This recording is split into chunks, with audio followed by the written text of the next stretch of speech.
जाति का विनाश यानी annihilation of caste Bharat Ratna Baba Saheb doctor Bhimrao Ambedkar द्वारा लिखे गए उनके श्रेष्ठतम एवं प्रसिद्ध ग्रंथों में से एक है। इस ग्रंथ का प्रकाशन वर्ष 1936 में हुआ था। इस ग्रंथ में तत्कालीन जाति व्यवस्था का घोर विरोध किया गया एवं उस समय के धार्मिक नेताओं का भी विरोध किया गया है। ये ग्रंथ एक ऐसे भाषण का रूप है जिसे बाबा साहेब को सार्वजनिक रूप से पढ़ने का मौका नहीं मिला था। ये भाषण लाहौर के एक हिंदू संगठन जिसका नाम जात पात तोड़क मंडल था की ओर से उनके वार्षिक अधिवेशन में बोलने के लिए लिखा गया था। दोस्तों, पिछली वीडियो में हमने बाबा साहब द्वारा कुछ उदाहरणों से जात पात तोड़क मंडल को ये समझाया कि किस प्रकार उच्च समझे जाने वाली जातियां निम्न समझे जाने वाली जातियों का सामूहिक रूप से खुलेआम उत्पीड़न करती है। इसी कड़ी में प्रस्तुत है जाति का विनाश का अगला यानी 23वां भाग, जिसमें बाबा साहेब ने चतुर्वर्ण के बारे मनुस्मृति के बारे में अपने विचार बताए हैं।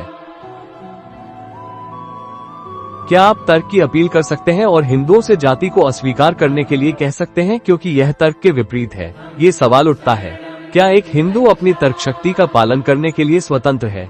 मनु ने व्यवहार के मामले में हर हिंदू को कन्फर्म करने के लिए 3 संहिताएं निर्धारित की है: वेद, स्मृति और सदाचार। यहाँ तर्क खेलने की कोई जगह नहीं है। एक हिंदू को वेद, स्मृति या सदाचार में से किसी एक का पालन करना चाहिए, वो कुछ और नहीं कर सकता। पहली बात, जब वेदों और स्मृतियों के अर्थ के संदर्भ में कोई संदेह उत्पन्न होता है तो उनका कैसे व्याख्या किया जाना चाहिए? इस महत्वपूर्ण प्रश्न पर मनु का दृष्टिकोण स्पष्ट है। वो कहते हैं, तारांकन तारांकन यवामान्य ते मूल्य हेतु श्रेयाद्वी प्रश्नवाचक चिन्ह स साधु भी बहिष्कृत्यो नष्टिको वेदांतिका तारांकन तारांकन। इस नियम के अनुसार वेदों और स्मृतियों की व्याख्या में तर्कवाद को पूरी तरह से निंदित किया गया है। इसे नास्तिकता के रूप में उतना ही बुरा माना जाता है और इसके लिए दंड के रूप में बहिष्कार निर्धारित किया गया है। इस प्रकार जहां कोई मामला वेद या स्मृति द्वारा कवर किया गया है, वहां एक हिंदू तर्क करने का सहारा नहीं ले सकता। जब वेदों और स्मृतियों के बीच किसी विषय पर विवाद होता है जहां उन्होंने सकारात्मक आदेश दिए हैं, तो समाधान तर्क पर नहीं छोड़ा जाता है। जब 2 श्रुतियों के बीच विवाद होता है तो दोनों को समान अधिकार माना जाता है। इनमें से किसी एक का पालन किया जा सकता है। ये पता लगाने का कोई प्रयास नहीं किया जाना चाहिए कि इनमें से कौन सा तर्क के अनुरूप है। मनु इस बात को स्पष्ट करते हैं, तारांकन तारांकन श्रुतिद्वाधम तु यत्र स्यात्र धर्माबुधो स्मृतो तारांकन तारांकन।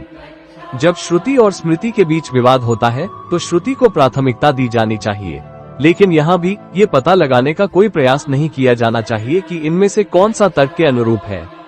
मनु इसे निम्नलिखित श्लोक में निर्धारित करते हैं, तारांकन तारांकन या वेद बाह्य स्मृत्य यश्च कश्च कृदृष्टा सर्वस्त नेहफ्लह प्रेत्य तामो निष्ठा हेतः स्मृतः तारांकन तारांकन। फिर जब 2 स्मृतियों के बीच विवाद होता है तो मनु स्मृति को प्राथमिकता दी जानी चाहिए, लेकिन ये पता लगाने का कोई प्रयास नहीं किया जाना चाहिए कि इनमें से कौन सा तर्क के अनुरूप है। यह नियम बृहस्पति द्वारा दिया गया है। तारांकन तारांकन वेद्यात्वोपनिबंधित्वत् प्रमाण्यम हे मनः स्मृतः मनृत विपरीता तु या स्मृते सा न शश्यते तारांकन तारांकन। इसलिए ये स्पष्ट है कि किसी भी मामले में जिस पर श्रुतियों और स्मृतियों ने सकारात्मक निर्देश दिया है, एक हिंदू अपनी तर्क शक्ति का उपयोग करने के लिए स्वतंत्र नहीं है। यह नियम महाभारत में भी स्थापित है।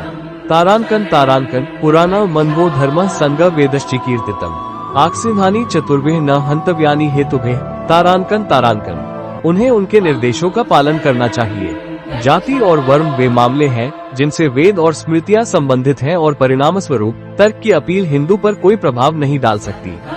जहां तक जाति और वर्ण का संबंध है, न केवल शास्त्र हिंदू को इस प्रश्न के निर्णय में अपनी तर्क शक्ति का उपयोग करने की अनुमति नहीं देते, बल्कि उन्होंने ये सुनिश्चित करने का ध्यान रखा है कि उसकी जाति और वर्ण में विश्वास के आधारों का तर्कपूर्ण तरीके से परीक्षण करने का कोई अवसर न छोड़ा जाए।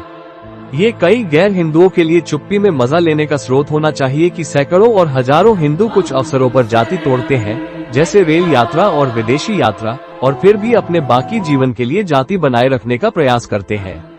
इस घटना की व्याख्या हिंदुओं की तर्क शक्ति पर एक और बंधन को प्रकट करती है। मनुष्य का जीवन सामान्यतः आदतों से भरा और बिना विचार का होता है। विचारशीलता किसी विश्वास या ज्ञान के रूप में सक्रिय, स्थायी और सावधानी पूर्वक विचार करना, जो उसे समर्थन देने वाले आधारों के प्रकाश में होता है, काफी दुर्लभ है और केवल उस स्थिति में उत्पन्न होता है जो एक दुविधा प्रस्तुत करती है, एक संकट। रेल यात्रा और विदेशी यात्राएं वास्तव में हिंदू के जीवन में संकट के अवसर होते हैं और यह स्वाभाविक है कि एक हिंदू से अपेक्षा की जाए कि वह स्वयं से पूछे कि यदि वह हर समय जाति का पालन नहीं कर सकता है तो उसे जाति बनाए रखने की आवश्यकता क्यों है। लेकिन वह नहीं करता। वो एक कदम पर जाति तोड़ता है और अगले पर इसे मानता है बिना किसी प्रश्न न उठाए। इस आश्चर्यजनक आचरण का कारण शास्त्रों के नियम में पाया जाता है, जो उसे जितना संभव हो जाति बनाए रखने का निर्देश देता है और जब वो ऐसा नहीं कर सकता तो प्रायश्चित करने का निर्देश देता है। प्रायश्चित के इस सिद्धांत के द्वारा शास्त्रों ने एक समझौते की भावना का पालन करते हुए जाति को एक स्थायी जीवन प्रदान किया है और विचारशीलता को दबा दिया है जो अन्यथा जाति के विचार के विनाश की ओर ले जाती। जाति और अछूतता के उन्मूलन के लिए कई लोग काम कर चुके हैं, जिनमें से जिनका उल्लेख किया जा सकता है रामानुज, कबीर और अन्य प्रमुख रूप से उभरे हैं। क्या आप इन सुधारकों के कार्यों की अपील कर सकते हैं और हिंदुओं को उन्हें अनुसरण करने के लिए प्रेरित कर सकते हैं? ये सच है कि मनु ने सदाचार को श्रुति और स्मृति के साथ एक संहिता के रूप में शामिल किया है। वास्तव में सदाचार को शास्त्रों से ऊंचा स्थान दिया गया है। तारांकन यद्वाचर्यते यान धर्म्य वाधर्ममेव वा देशस्य चारणा नित्यम चरित्रम तद्विकीर्ततम तारांकन। इसके अनुसार सदाचार, चाहे वो शास्त्रों के अनुसार धर्मीय हो या अधर्मीय हो, उसका पालन किया जाना चाहिए। लेकिन सदाचार का क्या अर्थ है? यदि कोई यह सोचता है कि सदाचार का मतलब सही या अच्छे कार्य है, अर्थात अच्छे और धार्मिक व्यक्तियों के कार्य, तो वो बहुत बड़ी गलती करेगा। सदाचार का मतलब अच्छे कार्य या अच्छे व्यक्तियों के कार्य नहीं है। इसका मतलब है प्राचीन प्रथा, चाहे वो अच्छी हो या बुरी। निम्नलिखित श्लोक इसे स्पष्ट करता है। तारांकन यस्मिन् देशे या आचरः परम विक्रम गतः वर्णानि किल सर्वेषां स सदाचार उच्यते। तारांकन यह ऐसा है जैसे लोगों को इस विचार के खिलाफ चेतावनी दी जा रही है कि सदाचार का मतलब अच्छे कार्य या अच्छे व्यक्तियों के कार्य हैं, और इस डर से कि लोग इसे उस तरह से समझ सकते हैं और अच्छे व्यक्तियों के कार्यों का पालन कर सकते हैं। स्मृतियों ने हिंदुओं को स्पष्ट शब्दों में आज्ञा दी है कि उन्हें यहाँ तक कि देवताओं के अच्छे कार्यों का पालन नहीं करना चाहिए यदि वे श्रुति, स्मृति और सदाचार के विपरीत है। ये सबसे असाधारण, सबसे विकृत लग सकता है, लेकिन तथ्य ये है कि तारांकन ना देवाचारितम चरित। तारांकन एक निर्देश है जो हिंदुओं को उनके शास्त्रों द्वारा दिया गया है। तर्क और नैतिकता सुधारक के शस्त्रागार में दो सबसे शक्तिशाली हथियार हैं। उन्हें इन हथियारों के उपयोग से वंचित करना उसे क्रियाशीलता से अक्षम कर देता है। आप जाति को कैसे तोड़ेंगे यदि लोग यह विचार करने के लिए स्वतंत्र नहीं हैं कि क्या ये तर्क के अनुरूप है? आप जाति को कैसे तोड़ेंगे यदि लोग यह विचार करने के लिए स्वतंत्र नहीं हैं कि क्या यह नैतिकता के अनुरूप है? जाति के चारों ओर बना दीवार अभेद्य है और यह जिस सामग्री से बनी है उसमें तर्क और नैतिकता का कोई ज्वलनशील पदार्थ नहीं है। इसे जोड़े कि इस दीवार के अंदर ब्राह्मणों की एक सेना खड़ी है जो बौद्धिक वर्ग का गठन करती है। ब्राह्मण जो हिंदुओं के प्राकृतिक नेता है, ब्राह्मण जो केवल भाड़े के सैनिक नहीं है बल्कि अपनी मातृभूमि के लिए लड़ने वाली सेना है। और आपको ये समझ में आएगा कि मैं क्यों सोचता हूँ कि हिंदुओं में जाति का टूटना लगभग असंभव है।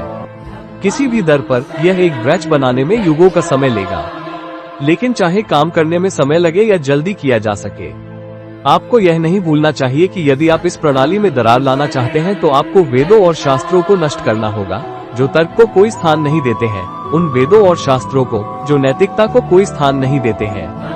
आपको श्रुतियों और स्मृतियों के धर्म को नष्ट करना होगा। इसके अलावा कुछ भी प्रभावी नहीं होगा। यह इस मामले पर मेरा विचार है।